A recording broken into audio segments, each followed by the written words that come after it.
datang para penulis ini. Saya Hansa yang akan memimpin gelar bicara pada hari ini.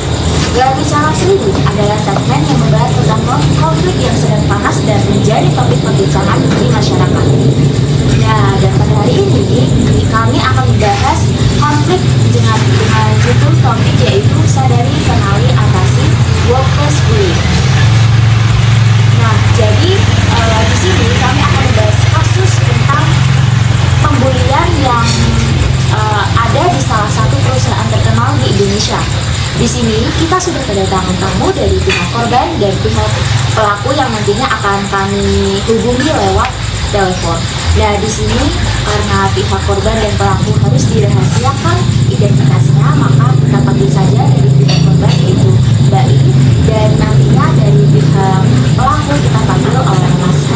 Dan di sini juga ada dari pihak pengacara yaitu Mas Andi, dan pihak dari tengahnya sekantor Mbak I ini ada Mas Fakri, lalu manajer perusahaan dari kantor Mbak I ini adalah Mas Farel, dan yang terakhir ada dokter psikolog yaitu Dokter Besa.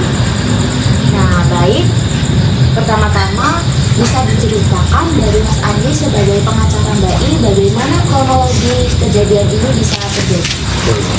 Baik, kasus ini dilatar belakangi oleh rasa kecemburuan dan rasa iri hati dan patriarki oleh pelaku.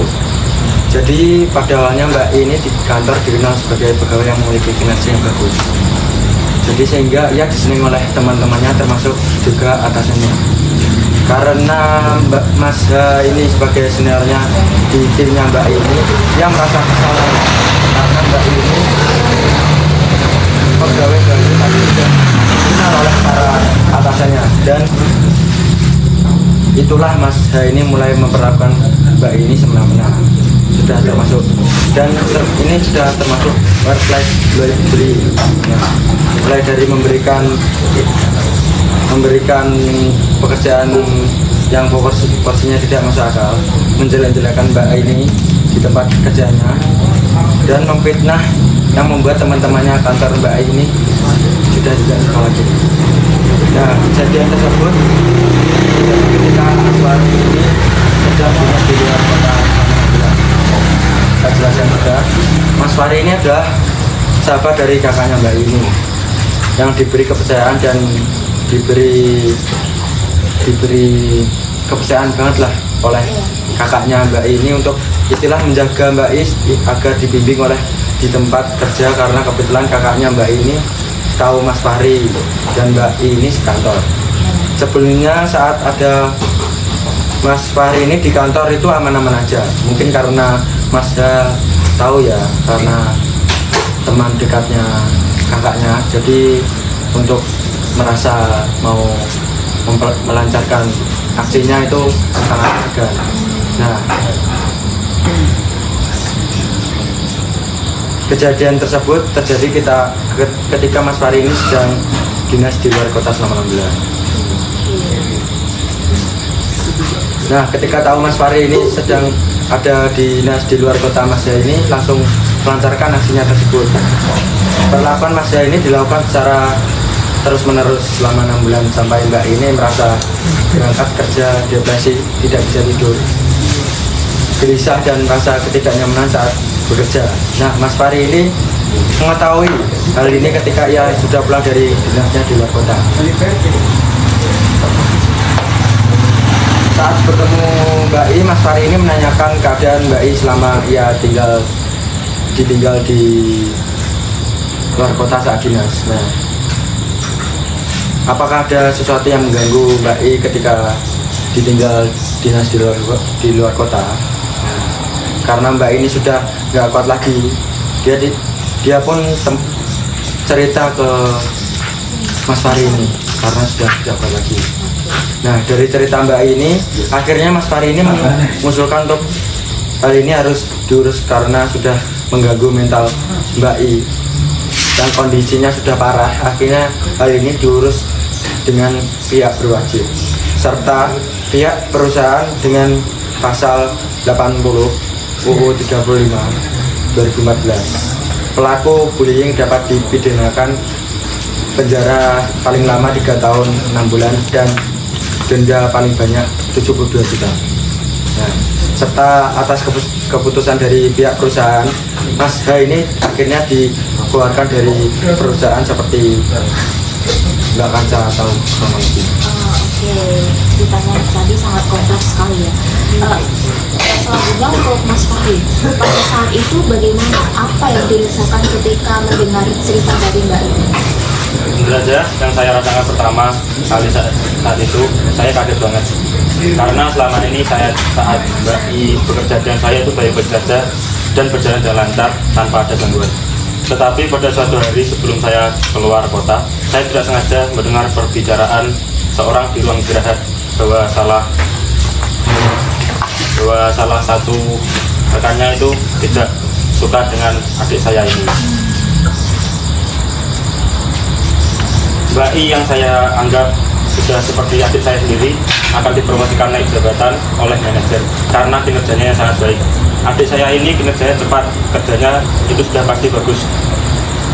Orang ini mengatakan kalau semisal adik saya ini dinaikkan jabatan itu akan sia-sia karena wanita nantinya akan jika sudah berumah tangga akan fokus mengurus rumah tangga, anaknya dan juga keluarganya. Jadi pekerjaan adik saya di kantor ini mereka menganggap akan tidak terurus karena ia lebih mengutamakan keluarganya daripada perusahaan.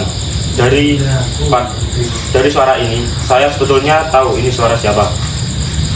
Tetapi pada saat itu saya tidak memikirkan hal ini dengan serius. Saya pikir itu adalah orang yang hanya iri kepada adik saya dan saya tidak tahu akan sebesar ini dampaknya. Atas dasar cerita adik saya dan saya juga mendengar sendiri pembicaraan tadi, saya semakin ingin mengurus masalah ini secara serius kepada pihak yang berwajib agar pelaku memiliki efek jerah dan masalah ini bisa dijadikan pembelajaran dan agar semua hal ini tidak terjadi lagi. Jadi karena Mas Fahri ini mendengar cerita dari teman Mas H ini, itu menjadi dorongan yang kuat Mas Fahri untuk mengurus masalah ini ke pihak yang berwajib, Mas. Ya, betul sekali. Oke. Lalu saya ingin konfirmasi nih ke Bapak Manajer, apa benar Mbak A ini akan dipromosikan untuk naik jabatan, Pak? Terkait dengan hal ini memang benar, Mbak. Mbak ini akan dipromosikan untuk naik jabatan karena kinerja yang sangat bagus dalam menyelesaikan masalah-masalah yang timbul dalam pekerjaan. Tahun ini Mbak I dinobatkan pekerja nomor 1 terbaik. Keren banget. Penobatan ini bertujuan agar meningkatkan kinerja para pegawai agar semakin lebih baik. Terkait dengan hal ini itu sangat benar, Mbak. Mbak I ini akan dipromosikan naik jabatan karena kinerja dalam perusahaan itu sangat baik. Tahun ini Mbak I dinobatkan sebagai pegawai nomor 1 terbaik. Penobatan ini bertujuan agar meningkatkan kinerja para pegawai agar semakin lebih baik untuk memajukan perusahaan. Namun hal ini malah berakibat menjadi masalah karena kecemburuan dari salah satu pihak. Oke. Jadi sebenarnya hal ini itu bertujuan untuk meningkatkan kinerja pegawai, tapi di sisi lain malah berakibat seperti ini ya, Pak? Ya, Pak, betul. Dari pihak perusahaan sudah menindaklanjuti pelaku pembelian seperti ini, seperti dikatakan Bapak pengacara. Tapi dengan hukuman pihak yang bersalah dikeluarkan dari perusahaan. Baik, jadi keputusan akhirnya dikeluarkan dan dihukum pidana ya. Ya. Oke. Sedih, khawatir, pasti bercampur menjadi satu. Ya, Mbak, betul sekali. Pada saat itu, jujur sebenarnya saya merasa sangat tertekan. Bagaimana tidak? Setiap harinya, Mas Hen selalu mencari kesalahan untuk menjadi bahan agar Mas Hen itu dapat memarahi saya. Dan itu beliau lakukan di depan umum, di depan semua karyawan. Hal itu tentunya membuat saya menjadi pusat perhatian seluruh karyawan lain sehingga mengganggu mereka seperti itu. Karena hal itu juga membuat teman-teman karyawan lain itu menjauhi saya dengan maksud agar mereka itu tidak terlibat ke dalam permasalahan saya. Sebenarnya mereka tidak mengatakan secara langsung, tetapi dengan saya melihat gerak-gerik mereka, saya sudah dapat memahami bahwa mereka tidak ingin berurus campur dengan saya seperti itu. Hal ini membuat saya semakin frustasi menjalani hari-hari kerja. Tapi dari semua masalah yang saya alami ini, saya selalu bertahan, sabar dan berjuang untuk bertahan dalam keadaan ini. Sejauh mana tindakan yang dapat saya ambil, saya selalu berharap kepada Allah agar saya dapat diberi jalan untuk keluar dari permasalahan ini. Alhamdulillah, saat ini saya sudah diberi jalan keluar oleh Allah dan masalah ini bisa terselesaikan dengan baik seperti itu. Jadi sebelumnya sempat frustasi juga ya Mbak ya, dan pada akhirnya alhamdulillah bisa menyelesaikan masalah ini dengan baik berkat usaha Mbak I dan juga rekan-rekan yang sudah membantu ya. Oke, baik, selanjutnya saya akan sambungkan telepon dengan pihak pelaku yaitu Mas H. Mohon ditunggu sebentar.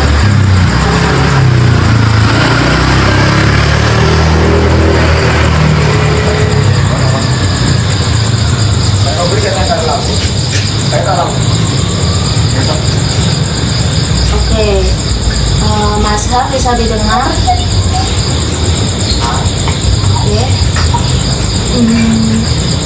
sebentar.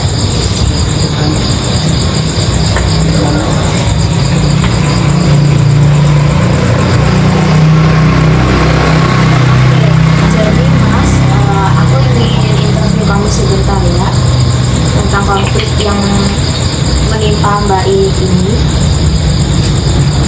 Oke. Jadi saya ingin dengar sendiri nih dari Anda, apa yang Anda pikirkan saat itu? Apakah ada alasan di balik semua yang telah Anda lakukan kepada Mbak I ini?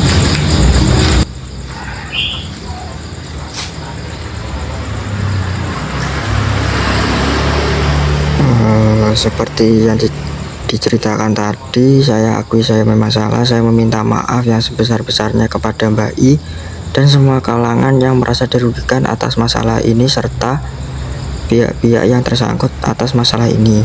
Saat itu saya tidak berpikir panjang akibat dari semua ini. Hal ini didasari perasaan iri saya kepada Mbak I akan dipromosikan karena ia yang bekerja sangat baik meskipun pegawai baru. Oke, selain itu, bagaimana perasaan Anda ketika dijatuhi hukuman penjara paling lama 3 tahun 6 bulan dan atau denda paling banyak sekitar 72 juta serta hukuman dari perusahaan dengan Anda dikeluarkan? Saya rasa saya pantas mendapatkan hukuman tersebut karena perbuatan saya yang mengakibatkan luka yang begitu dalam bagi Mbak I yang mungkin akan menimbulkan trauma dan ingatan yang melekat bagi Mbak I. Oke, saya lihat ini dalam diri Anda ini sudah ada rasa penyesalan yang begitu mendalam. Iya, saya sangat amat menyesali dengan perbuatan saya. Oke, jadi teman-teman di sini bisa melihat Mas Haidar ini juga sudah menyesali perbuatannya. Untuk Mas Haidar, terima kasih sudah bergabung pada interview pada hari ini. Semoga konflik ini bisa menjadikan pelajaran bagi Mas Hai ya. Baik, dari Dr. Desam, bagaimana pendapat Anda melihat kasus ini dalam dunia psikologis? Oke, jadi workplace bullying adalah perilaku negatif yang dilakukan secara berulang dan sistematis oleh satu atau individu terhadap seorang rekan kerja yang bertujuan untuk merendahkan, mencegah, atau mengintimidasi korban. Perilaku ini dapat berdampak serius pada kesehatan mental, emosional, dan bahkan fisik korban, serta menciptakan lingkungan kerja yang tidak sehat. Bentuk-bentuk workplace bullying antara lain verbal komentar kasar, kritik tidak membangun, penghinaan, atau pelecehan verbal. Psikologi mengabaikan pengecualian dari aktivitas sosial atau profesional atau manipulasi emosi. Fisik ancaman kekerasan atau intimidasi secara langsung. Yang pertama, profesional menghambat pekerjaan korban seperti memberikan tugas tidak masuk akal atau merendahkan hasil kerja mereka di depan orang lain. Dampak psikologis pada individu. Yang pertama, stres kronis, depresi dan kecemasan, penurunan rasa percaya diri, burnout atau kelelahan mental, gangguan fisik seperti sakit kepala atau insomnia. Yang terakhir, pada organisasi yaitu menurunnya produktivitas kerja, tingkat pergantian karyawan sesuai kerja yang tidak kondusif. Tindakan yang bisa diambil dari permasalahan ini yang pertama, dokumentasikan setiap kegiatan perundungan, cari dukungan dari kolega, teman, atau keluarga. Yang terakhir yaitu laporkan kepada atasan, manajer, HRD, atau pihak terkait. Nah, yang dialami Mbak I ini termasuk bullying dalam bentuk profesional dan verbal.